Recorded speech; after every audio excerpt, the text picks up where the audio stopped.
का भेष धरकर भगवान चल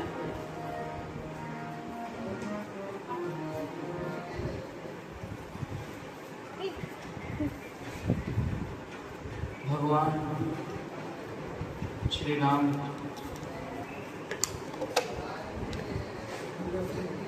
आज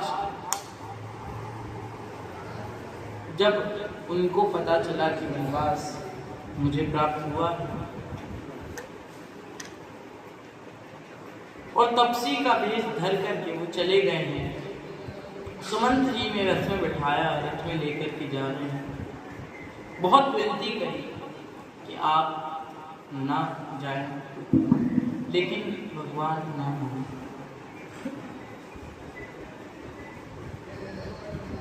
सुमंत जी कहने लगे कि ये आप नहीं जाएंगे? बोले क्यों नहीं जाएंगे? आपके पिता ने मुझे वचन दिया था, कहा था कि आपके पिता ने कि अगर तुम ना ला पाओ तो वापस ना आना, तुम उनको लेकर ही आना, और ना माने तो भी लेकर के कैसे ना कैसे आ ही जाए। तब भगवान श्री राम कहते हैं कि अगर पिता की बात है तो पहले जो पिता ने पहले जो आज्ञा दी है पूर्व में, पहले वो पूरी कर लेता हूँ, उसके बाद जो अब आज्ञा दी है वो पूरी कर लो। बोले नहीं, ये तुम्हारे पिता का नहीं, एक चक्रवर्ती सम्राट ने कहा है कि जाओ और जाकर के लेकर के आओ। तुम्हारे पिता ने नहीं कहा।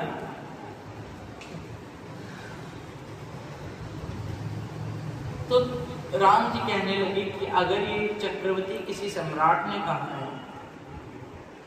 तो मैं यहाँ पे किसी की नहीं सुन सकता, क्योंकि उस समय भगवान श्री राम सारे वस्त्र निकाल करके और ये जो उनकी बांधे हुए बाल थे उनको जटा में परिवर्तित करके जा रहे थे। कहने लगे नहीं नहीं, अब मैं कुछ नहीं कर सकता, क्योंकि मैं 14 वर्ष के लिए साधु हो चुका हूं, साधु बन चुका हूं। और साधु किसी की नहीं सुनता है, चक्रवर्ती सम्राट होंगे वो, लेकिन अगर मैं साधु हूं, अगर मुझे 14 वर्ष राम वनवासी मिला है तो मैं फिर किसी की नहीं सुनता।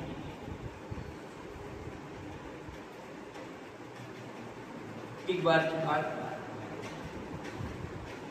एक जगह एक साधु पड़ा था, वहां लेटा, तो वहां से एक राजा आए और राजा की बग्घी आ रही। तो उस बग्घी में से सबसे आगे खड़े थे वो आकर के देखे कि अरे ये साधु यहाँ पे, तो आकर के कहने लगे बाबा चलो हाँ राजा शहनशाह की बग्घी जा रही है, ये बादशाह हैं आप हटो। तो वो पड़े रहे और कहे कि अगर वो बादशाह हैं तो उनसे कह दो कि मैं भी शहनशाह हूं। बड़ा आश्चर्य हुआ। वो गए जाकर के पीछे वालों को खबर दी, पीछे वालों ने और आगे दी, सबसे फिर पीछे शहनशाह बैठे, बादशाह बैठे। बादशाह को ऐसी खबर पता चली कि एक साधु है।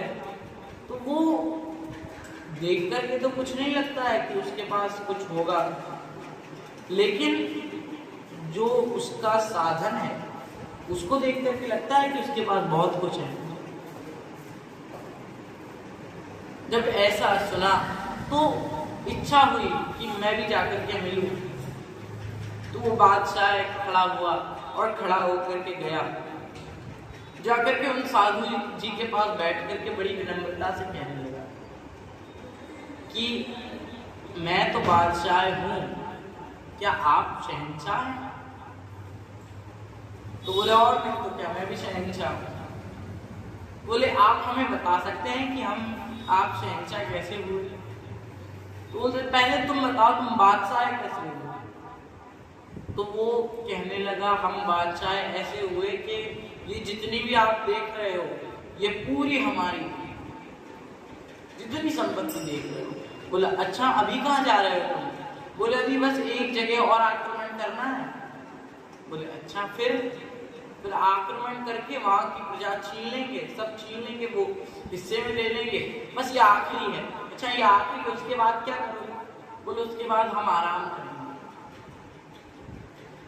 तो बोले तुम बादशाह हो के अभी आराम कर रहे हो? बोले हम अभी क्या कर रहे हैं? बोले तुम तो आराम कर रहे हो, तुम जब बादशाह होकर के अभी जा रहे हो आराम कर रहे हो, लेकिन फिर भी मानो तुम्हें आराम ना मिले, लेकिन हम तो अभी ही खुश हैं इसी आराम में, हम तो अभी भी आराम कर रहे हैं, तो हम तुमसे बड़े दूर। ऐसा सुनकर के वो बड़ा प्रसन्न हुआ। तो इसी बात पे राम जी कहते हैं कि अब मैं किसी बादशाह की, किसी राजा की, किसी चक्रवर्ती की नहीं सुनूंगा, क्योंकि मैं साधु हूं और अगर वो मेरे पिता हैं तो एक ये आज्ञा पूरी कर लूं, उसके पश्चात मैं वो आज्ञा पूरी कर लूंगा।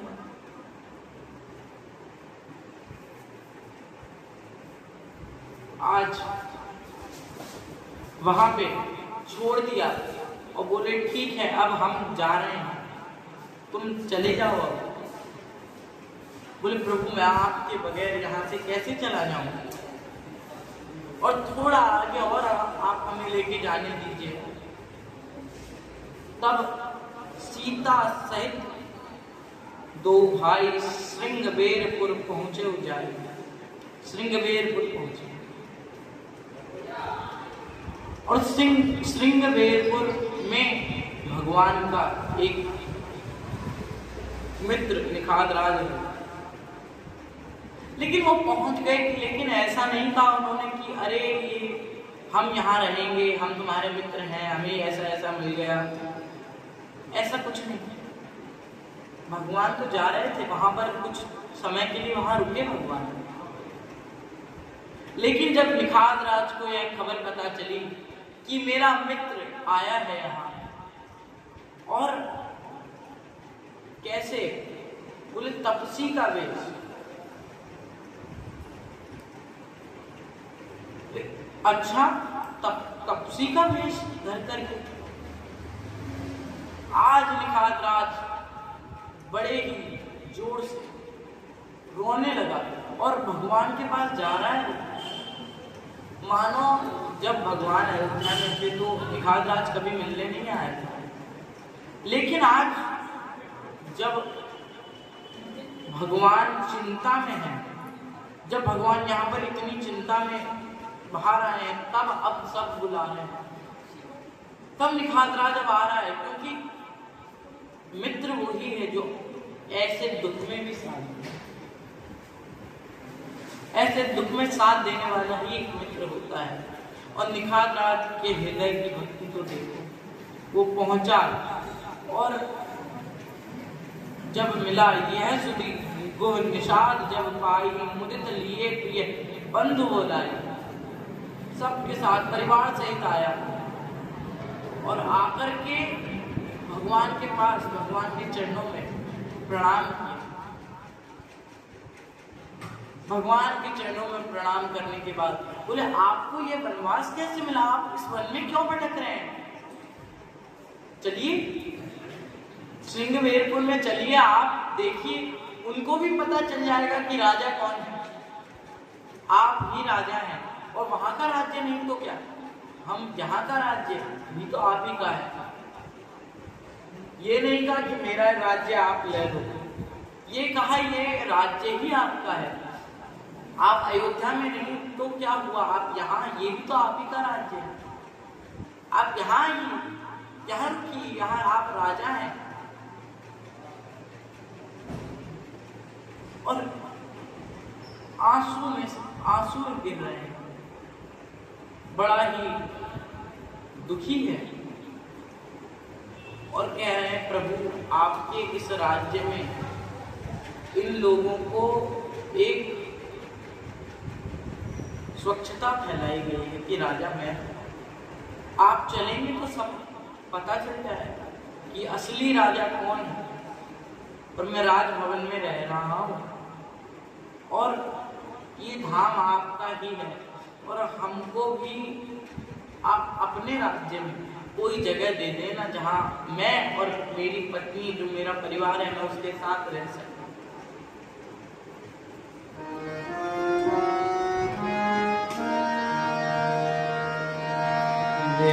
देवधरणी धनुधार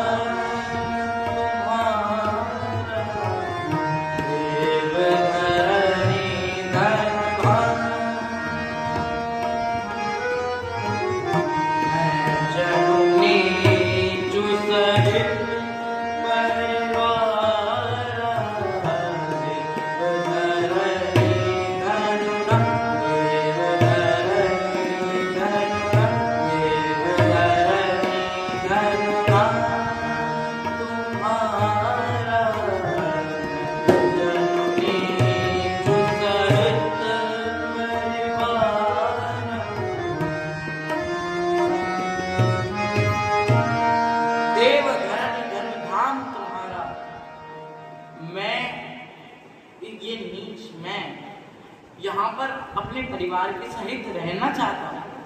क्या आप मुझे यहाँ कुछ जगह दे सकते हैं? कुछ जगह आप मुझे दे दीजिए, मैं अपना गुजारा कर लूंगा आपके इस धाम में। जब ऐसा कहा कि आप चलिए, आप यहाँ नहीं रुकिए, तब बोलते नहीं, राम जी कहते हैं नहीं मैं नहीं जा सकता, मेरे पिता ने मुझे कहा है कि तुम जाना नहीं कहीं, तुम यहीं वनवास दिया है तो वन में रहना है मुझे, मैं तुम्हारे राज्य में नहीं रह सकता। जब ऐसा कहा तो निखात राज कहने लगे कि हमसे प्रभु ऐसी क्या गलती हो गई कि आप हमारे यहाँ नहीं आ रहे हैं, एक बार अपना चरण रख दीजिए, एक बार हमारे यहाँ चलिए, सब लोग बहुत अच्छे हैं, आप चलिए तो सही। जब ऐसा कहा तो भगवान ने मना कर दिया और कहा कि नहीं, मैं नहीं चल सकता तुम्हारे साथ, लेकिन हाँ तुम यहाँ पर कुछ व्यवस्था जो वन के हिसाब से वो करवा सकते हो, क्योंकि भगवान का कार्य कृपा करना। भगवान रावण को मारने नहीं आए, भगवान सारे जितने भी लोग रह रहे हैं उन पर कृपा करने आए हैं, कृपा बरसाने आए हैं। और यही सोच करके आज भगवान आए और आकर के कुश का आसन बनाया और उस पर लेट गए। सीता माता भी वहीं उनके बगल में लेट गई, लेकिन लखन जी सोए नहीं, क्योंकि लखन जी सोते नहीं, क्योंकि उन्होंने प्रतिज्ञा ले रखी है। और लखन पास में बैठ करके सब निगरानी कर रहे हैं, सब कुछ देख रहे हैं, सो रहे नहीं। तब निषाद राज ने देखा कि यहाँ शयन कर रहे हैं, कहाँ महलों में और कहाँ यहाँ आ गए हैं। भयं विषाद निखाद भारी, राम सिय महि शयन निहारी। विषाद हुआ निखाद राज को कि अरे ये क्या स्थिति हो गई है, कहाँ तो पहले इतना ठाट से रहते थे और अब यहाँ ऐसा क्यों। और उन्होंने सोचा कि अवश्य लखन जी मेरे इसको दूर कर सकते हैं, मेरे अंदर ये जो इच्छा प्रकट हुई है उसको ये दूर यही कर सकते हैं। तब गए और जाकर के पास में कहने लगे,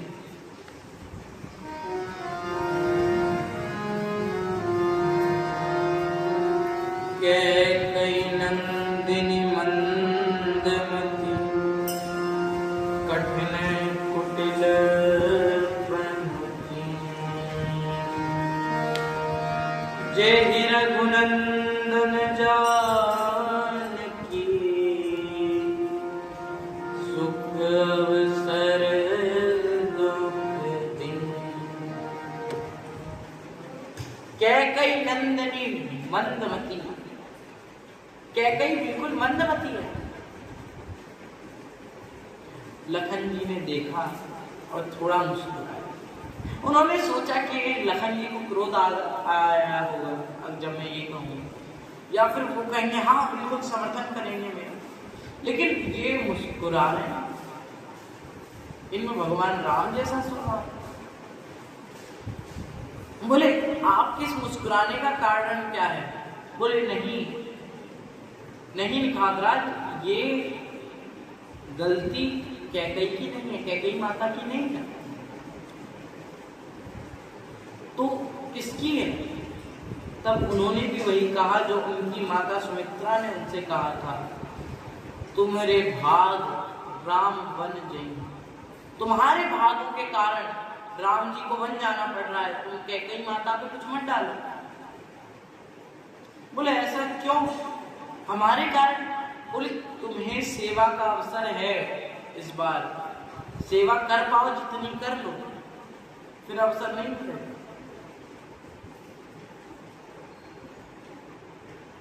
और एक बात यह भी है कि कोई और आपके कर्म नहीं बता सकता है, कोई और कुछ नहीं कर सकता है आपका। कोहु न कोहु सुख दुख कर दाता, कोई भी आपके सुख दुख निश्चित नहीं करता है। निज कृत कर्म भोग सब, खुद के ही जो कर्म होते हैं उनसे ही आपका जो होता है वो होता है, वरना कोई कुछ नहीं कर पाता है। बोले भगवान की क्या गलती, भगवान तो कुछ कर ही नहीं सकते। बोले नारद जी ने श्राप दिया जब वो बंदर का मुख दे दिया, उसके कारण निज कृत कर्म, खुद के कर्मों के कारण ही सब होता है, कोई दूसरा आपको कुछ नहीं करता है।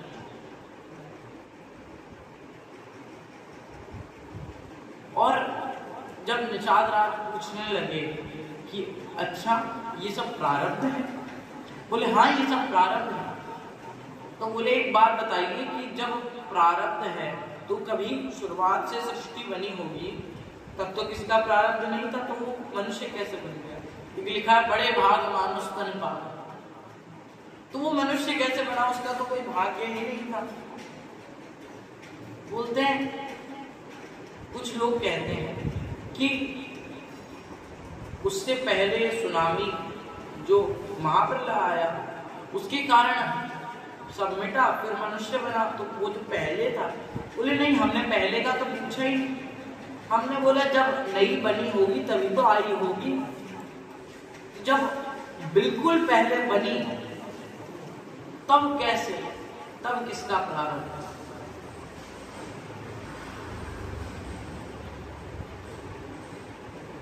लखन जी कहते हैं, जन्म मरण जहां लगी जग जाल। जन्म मरण का जाल लगा ही रहता है, और तुम इतना मत जाओ कि क्या हो रहा है क्या नहीं हो रहा है। तुम राम जी को नहीं तोल सकते हो। राम अनंत अनंत गुणा अमित कथा विस्तार। तो जब उनको नहीं तोल सकते तो उनकी लीला को क्या तोलो? वो तो पता नहीं कब से चली आ रही है, और चली भी नहीं आ रही है, वो तो चलती ही रहती है। उसका ना कोई छोर है ना कोई अंत है, कोई छोर नहीं है उसमें। जब ऐसा कहा तब उनके हृदय में जो धारणा थी वो शांत हुई, और राम जी सुबह सवेरे सवेरे उठकर के प्रातः काल में आगे बढ़े। आगे बढ़ करके उन्होंने देखा कि जल गंगा जी का निर्मल जल यहाँ पर है, तो यहाँ गंगा जी के जल में यहाँ पार कैसे करके जाएंगे? वहां एक केवट खड़ा, और अगर निखातराज कह देते ये इधर आओ चलो लेकर के जाओ, तो वो मना नहीं कर सकता क्योंकि वो राजा है। लेकिन भगवान ने कहा कि नहीं नहीं हम मांगेंगे। लेकिन भगवान की यह बात लक्ष्मण जी को बड़ी बुरी लगी। कहते मांगेंगे, इन लोगों से मांगा जाए क्या बात? इनको तो जब कहो तब लाते हैं, वरना सर पे चढ़ जाते हैं सब। जब ऐसा कहा बोले नहीं नहीं हम मांगेंगे फिर भी।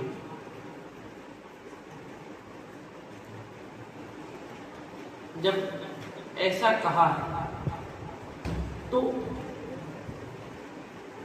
यहाँ पे मांगने का अर्थ ये नहीं है कि हम लेंगे उनसे, वहाँ अर्थ यह है कि हम मांगेंगे, हम उनको कुछ देना चाहते हैं तभी तो कुछ लेना चाहते हैं।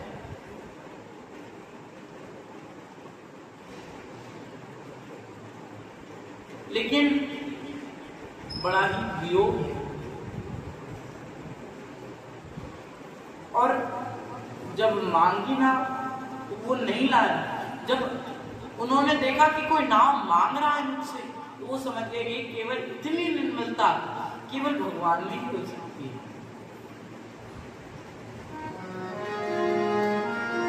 मांगना न केवट वाला, कहीं तुम्हारे मरमों में जान।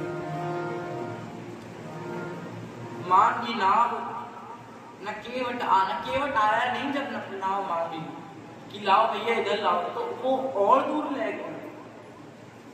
बोले अरे वो उधर क्यों लेके जा रहे हो, तो इधर लाओ, हम बैठना चाहते हैं इस नाव। बोलते नहीं नहीं मैं ऐसे नहीं, मैं नहीं बैठने दूंगा तुम्हें।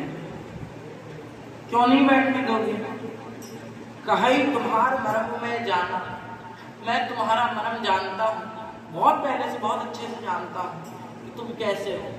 अब लक्ष्मण जी को ये बात बुरी लगी, यह कह रहा है कि तुम्हारे मरमों में जाना, तो इसका अर्थ हुआ कि मैं तुम्हें अच्छी तरीके से जानता हूँ तुम कैसे आदमी हो।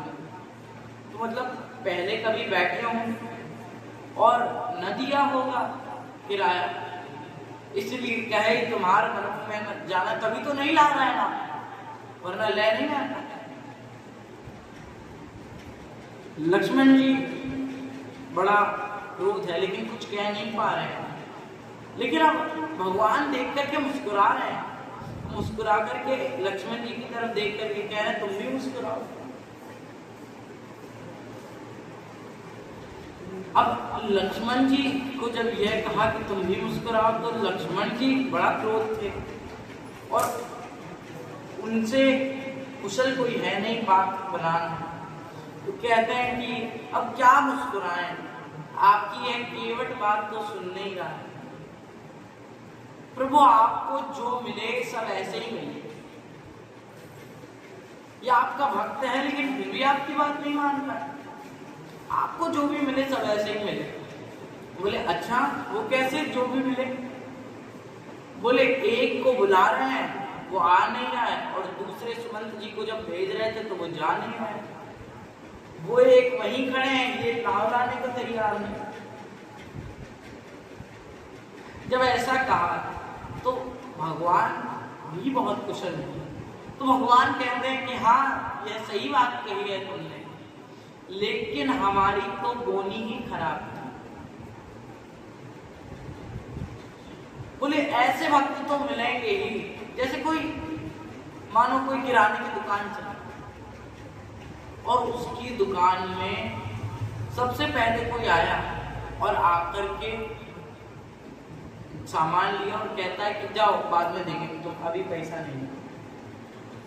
तो ऐसा कह करके चला गया। तो वो कहे अरे यार तुम अभी काल को आए, कुछ देर बाद आ जाते, तुमने तो बोनी ही खराब कर दी। मतलब अब जो भी आएंगे सब ऐसे ही आएंगे, जो मांगने वाले सब मांगने वाले ही आएंगे। बोले हमारी तो बोनी ही खराब थी, जब हम आ रहे थे जब हमें ही मिला था ये, और जब मैंने सीता जी और तुमसे कहा कि तुम नहीं यहीं रुको, तुम कहीं नहीं जाओ, तब तुमने हमारी बात मानी। बोले प्रभु हमने आपकी बात तो नहीं मानी। हाँ तो बस हमारी बोली खराब हो गई, अब जितने भी 14 वर्ष मिलेंगे सब ऐसे ही मिलेंगे। और आज केवट ने इतनी दूर अपनी नाव खड़ी कर दी, कह रहा कहीं तुम्हारा मर्म मैं जाना, मैं तुम्हारा मर्म जानता। मांगी नाव न केवट माना, केवट आया नहीं जब भी नाव।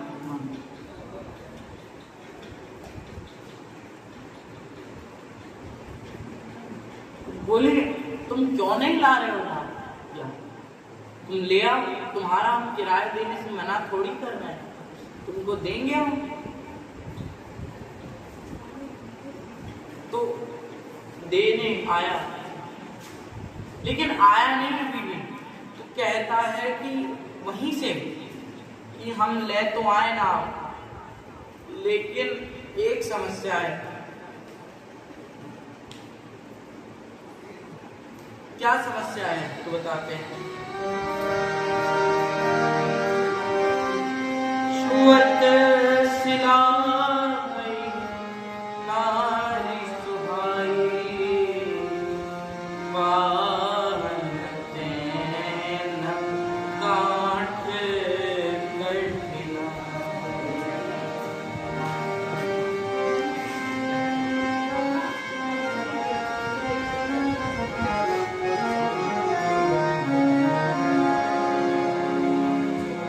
छुअत सिला भई नारी, सिला छू लेने से नारी हो गई। तो बोले ऐसा हो गया, तुम मानो अगर तुमने हमारी ये नाव छू ली तो ये सिला की तरह ये भी नारी हो गई, तो हमारा तो जितना भी धन निकलता है हमारी एक नारी बैठी है, तो अगर ये नारी हो गई तो ये गृह में रहेगी, घर में रहेगी, गृह में। तो अगर ये गृह में रहेगी तो फिर सेवा कौन करेगा? और तुम्हें पता है कि तुम्हारे छूने से ये नारी बनी, जो हमारे घर में रानी नारी है उसको थोड़ी पता है। वो तो यही मानेंगे कि नाव बैठ डाली और एक नई शादी करके आ गए। जब ऐसा कहा तो वो कहने लगे अच्छा तुम ही कोई दूसरा रास्ता बता दो। तो बोले वहां से एक रास्ता तो है जहाँ पर यहाँ तक का पानी है, तुम आराम से पार हो जाओ, लेकिन मैं वहां लेके जाऊं तो पूरा समय खराब हो जाएगा, अभी समय है बोली का, और सभी देख लेंगे तो फिर मेरी नाव में बैठेगा कौन? इसलिए तुम्हें जाना है तो नाव से ही जाओ। और क्या उपाय है ये भी बता दो। तो उपाय बताते हैं कि मैं आपके चरण धो दूं और आप आराम से बैठ करके चले जाएं। तो बोले चरण धोने से क्या ये पाप ठीक हो जाएगा? बोले हाँ, ये आप ठीक हो जाएगा। आप चरण धोने का कहिए पहले, अगर आपकी गर्ज हो तो आप हमें कहिए कि चरण धो हमारे, तब हम आपके चरण धोएंगे और आपको ले जाएंगे। लेकिन जब ऐसा कहा, और भगवान इतने संकोची हैं, भगवान कैसे कह रहे कि आप नहीं, तुम आओ चलो चरण धो हमारे? भगवान नहीं कह सकते, लेकिन भगवान ने एक नया तरीका निकाला।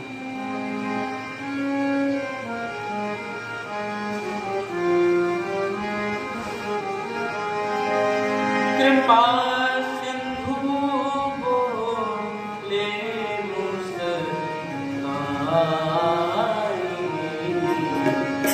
कृपा सिंधु बोले मुस्काई,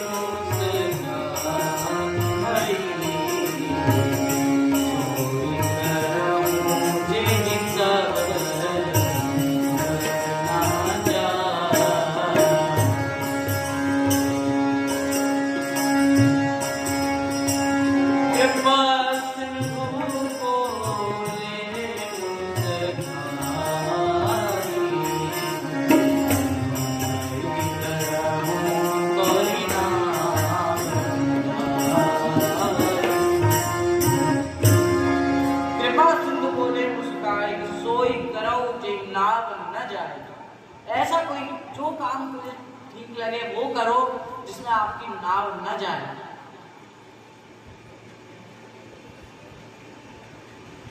तब जब ऐसा कहा, लेकिन केवट माना नहीं, बोले सीधे सीधे बोलो, तुम घुमा के क्यों बोल रहे हो कि आओ चलो मेरे चरण धो? तुम ऐसा कहो तो मैं तुम्हारे चरण धोऊंगा।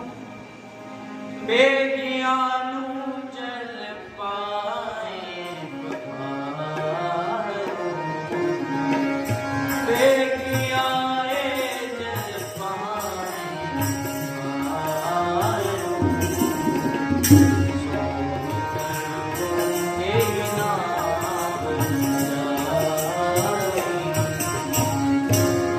जब तुम ऐसा कह रहे हो सोई कराऊं ते नाव न जाए, तो ये तो तुम घुमा के कह रहे हो। कहो कि आओ चलो मेरे चरण धो, तो मैं फिर भी मानूं और आकर के तुम्हारे चरण धोऊं। देखो हमारे पास बहुत समय है, तुम आराम से विचार करके कहो। तो बोले लक्ष्मण जी बीच में कहने लगे कि अरे इतने लोगों का कल्याण हो गया इनके चरण धोने से, तुम्हें धोने हो तुम भी आके धुल लो। ये किसी को कहते थोड़ी ना, मना भी नहीं करेंगे अगर तुम धुल लोगे। बोले हाँ, मना तो नहीं करेंगे, लेकिन ये गरज मेरी नहीं है कि मैं इनको दूं, गरज तो इनकी है, इसलिए ये कहे तो मैं मानूंगा। जब ऐसा कहा केवट ने,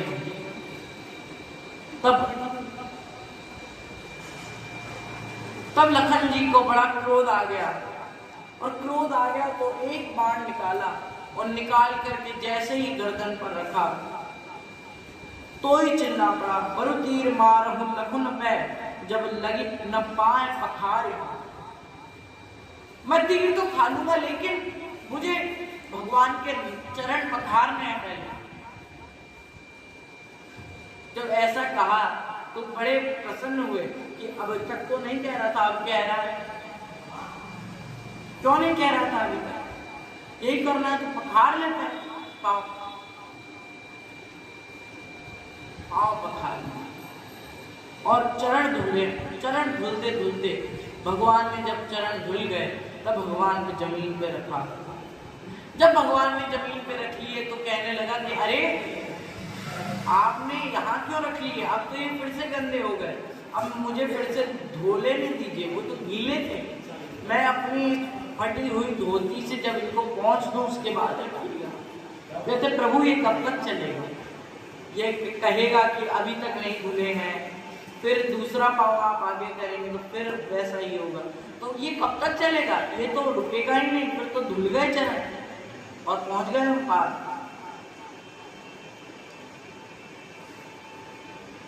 तब केवट ने चरण धोए और उसके बाद पहुंचे, तब भगवान को बिठाया, बिठा करके ले गए,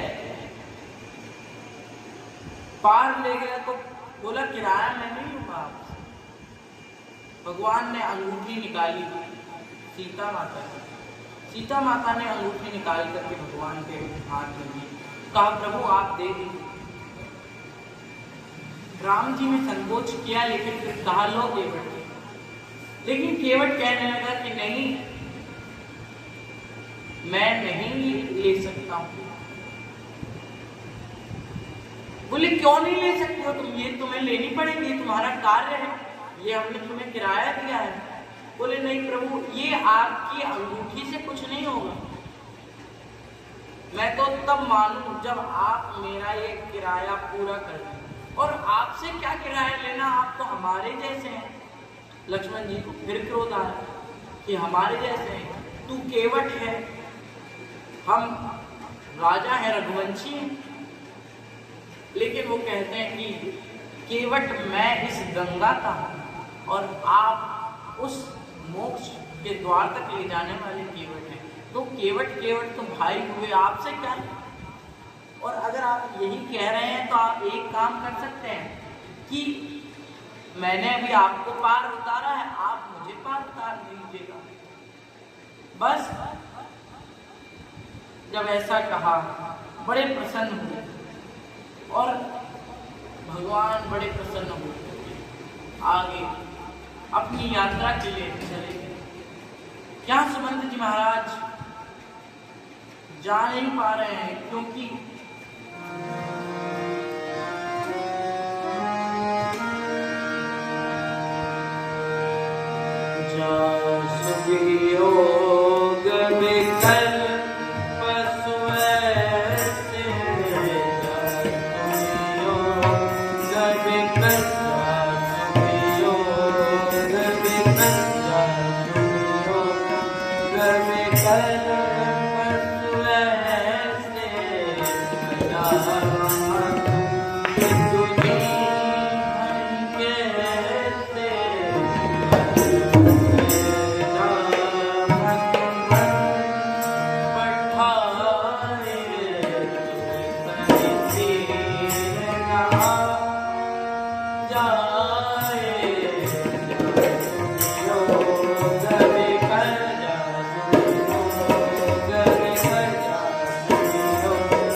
ये जो घोड़े हैं ये भी मुड़ नहीं रहे हैं। जब उस दिशा की तरफ देखते हैं तो वो भी रोने लगते हैं कि हम राम जी से दूर नहीं जाएंगे।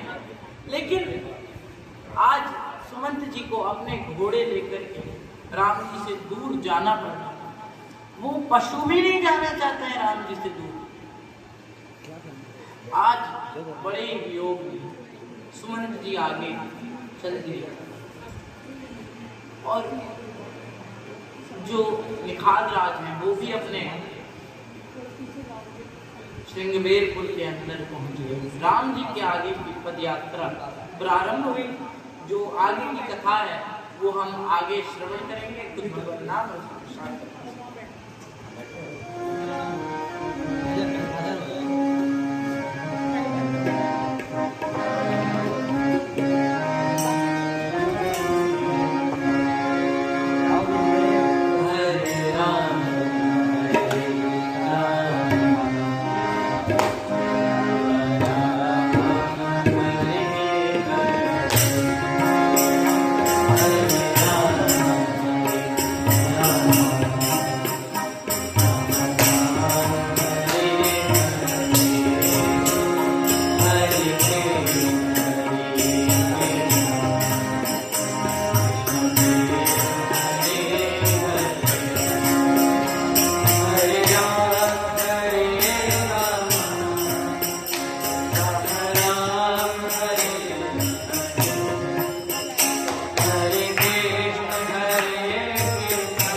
जी